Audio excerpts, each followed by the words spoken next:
కోటగిరి మండల కేంద్రంలో ఈరోజు కోటగిరి మండల కేంద్రంలో ఏఐటీయూసీ సిపిఐ పార్టీ ఆధ్వర్యంలో ప్రెస్ మీట్ నిర్వహించడం జరిగింది.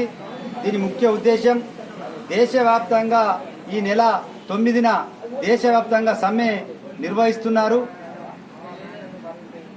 బీజేపీ ప్రభుత్వం కేంద్ర రాష్ట్ర ప్రభుత్వాలకు వ్యతిరేకంగా నిరసనగా దేశవ్యాప్త సమ్మె భాగంలో కోటగిరి మండల కేంద్రంలో ఈ నెల 9వ తారీఖు అన్ని కార్మిక సంఘాల ద్వారా పెద్ద ఎత్తున సమ్మె నిర్వహించడం జరుగుతుంది.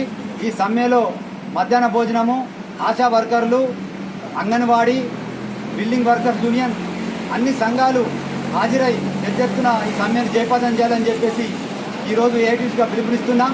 మరి కేంద్రంలో బీజేపీ ప్రభుత్వం 11 సంవత్సరాలు గడిచిన ఇప్పటి వరకు కార్మికుల కోసం సంక్షేమ బోర్డు కూడా ఏర్పాటు చేయకపోవడం సిగ్గుచేటు. మరి ఈ కార్మిక వ్యతిరేక విధానాలు ఏదైతే అవలంబిస్తున్నాయో వాటి నిరసనగా ఈ కార్యక్రమం చేస్తున్నాం. మరి కేంద్ర ప్రభుత్వం 8 గంటల పనిని రద్దు చేసి 12 గంటలు కార్మికులు పని చేయాలి అని చెప్పేసి, కంపెనీలలో పని చేయాలని చెప్పేసి ఒక చట్టాన్ని తీసుకొస్తున్నారు.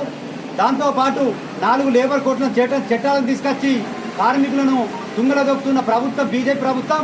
దానికి నిరసనగా ఈరోజు జూలై 9న పెద్ద ఎత్తున ఉద్యమం చేస్తున్నాం. దీనికి కార్మిక సంఘాలన్నీ హాజరు కావాలని చెప్పేసి ఏఐటీ